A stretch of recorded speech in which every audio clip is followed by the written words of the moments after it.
গরম ভাতের সাথে এরকম একটা ভর্তার রেসিপি থাকলে আর তো কোনো কিছুর প্রয়োজনই নেই। নমস্কার বন্ধুরা, মাদার সিম্পল কিচেনের তরফ থেকে আমি অন্তশ্রী আপনাদের সকলকে জানাই স্বাগত। নতুন দিনের নতুন রেসিপি নিয়ে আবার হাজির হয়ে গেছি। আজকে আমাদের রেসিপি পটলের খোসা দানার ভর্তা।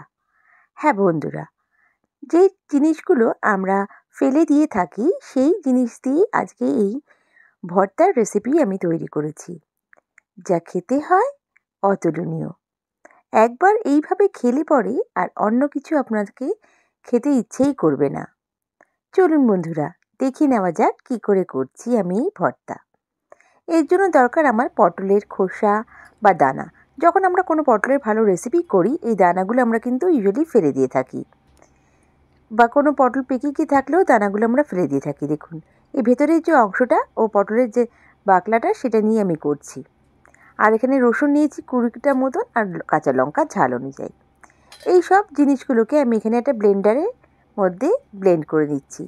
খুবই ঝটপট রেসিপি এটা, আর একদম ফেলে দেওয়া জিনিস দিয়েই একদম সুন্দর স্বাদের ভর্তা। দেখুন, সব রসুনের কোয়া দিয়ে দিচ্ছি। এখানে আমি 20 কোয়া রসুন নিয়েছি। রসুনটা যতটা দিতে পারবেন ততটাই কিন্তু টেস্টি হবে এই ভর্তা। এখানে আমি 2টো লঙ্কা দিচ্ছি, ঝাল অনুযায়ী হালকা জল দিচ্ছি। জলটা খুব বেশি দেবেন না, অল্প দিলেই ভালো। একদম স্মুথ পেস্ট বানিয়ে নিতে হবে। এবার কড়াইতে পরিমাণ মতন আমি সর্ষের তেল দিচ্ছি, আর এখানে আমি অ্যাড করব কালো জিরে। তেলটা গরম হলে পরে এখানে 1 চামচ কালো জিরে আমি অ্যাড করে দিচ্ছি। যখন বেশ কালো জিরেটা দিয়ে সুন্দর একটা ঘ্রাণ আসবে, তারপর আমি এখানে অ্যাড করে দেব আমার বেটে রাখা এই পটলের যে মিক্সচারটা। এই যে পটলের খোসা বলুন বা ভেতরের যে দানাগুলো, এগুলো আমরা কিন্তু ফেলে দিয়েই থাকি, কিন্তু এইটা দিয়ে যে এত সুন্দর একটা রেসিপি হয়, না জানলে এটা মিস করে যাবেন। যদি এভাবে না খেয়ে থাকেন, একবার অন্তত ট্রাই করে দেখুন, আমার গ্যারেন্টি দারুণ লাগবে। দুপুরে ভাতের সাথে এই রেসিপিটা থাকলে আর অন্য কিছু লাগবেই না। এখানে আমি স্বাদ অনুযায়ী লবণ দিচ্ছি, আর 1 চামচ চিনি দিচ্ছি।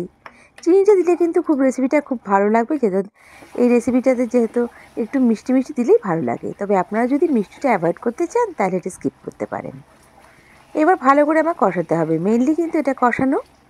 আর লাস্টে আমি একটা জিনিস দেবো, যার জন্য এটার স্বাদ কিন্তু দ্বিগুণ হয়ে যাবে। দেখুন, ভালো করে এটা নাড়িয়ে চাড়িয়ে নিচ্ছি। যতক্ষণ না জলটা টেনে আসছে, ততক্ষণ কিন্তু আমাকে এটা নাড়িয়ে চাড়িয়ে যেতে হবে। এখানে আমি কাঁচা লঙ্কা দিলাম, মানে কিছু পাকা লঙ্কাও দিলাম, এটা দেখার সৌন্দর্যের জন্য। কাঁচা পাকা লঙ্কা মিশিয়ে আমি দিয়েছি। ঝালটা কিন্তু এখানে আপনারা আপনাদের ঝাল অনুযায়ী অ্যাড করবেন। যেরকম আপনারা ঝাল খাবেন সেরকম লঙ্কা এখানে দিতে পারেন। ব্লেন্ড করার সময় আমি এখানে 2টো কাঁচা লঙ্কা দিয়েছি, আপনারা চাইলে বেশি করে ঝাল দিতে পারেন। দেখুন কতটা জল টেনে এসছে, শুকিয়ে এসছে, এবং কড়া থেকে ছেড়ে ছেড়ে আসছে। তার মানে আমার রেসিপিটা কিন্তু অনেকটা হয়ে এসছে। দেখুন, একদম হয়ে এসছে আমার রেসিপিটা। এবার আমি এখানে সর্ষের তেল অ্যাড করছি। হ্যাঁ বন্ধুরা, 1 চামচ সর্ষের তেল অ্যাড করছি, যার জন্য টেস্টটা কিন্তু দারুণ হয়ে যাবে। দুপুরবেলা গরম ভাতের সাথে এই রেসিপি থাকলে আর কিছু লাগবেই না। বন্ধুরা, আমার রেসিপিটা যদি ভালো লেগে থাকে, প্লিজ লাইক করে সাবস্ক্রাইব করে আমার পাশে থেকে যাবেন। বেল বাটনটা প্রেস করবেন, যাতে আমার রান্নার নোটিফিকেশনগুলো সবথেকে প্রথমে আপনারা পেয়ে যান। আর যদি আমার রেসিপিটা ফেসবুক থেকে দেখে থাকেন, তাহলে আমার পেজটাকে লাইক করে ফলো করে দেবেন প্লিজ। আপনাদের এক একটা লাইক কমেন্ট আমাকে মোটিভেট করে নতুন নতুন রেসিপি নিয়ে আসার জন্য। আর এই রেসিপিটা কেমন লাগলো আমায় কমেন্ট করে নিশ্চয়ই জানাবেন। নেক্সট রেসিপি নিয়ে আবার হাজির হয়ে যাব। সবাই ভালো থাকবেন, সুস্থ থাকবেন। বাই। Thank you.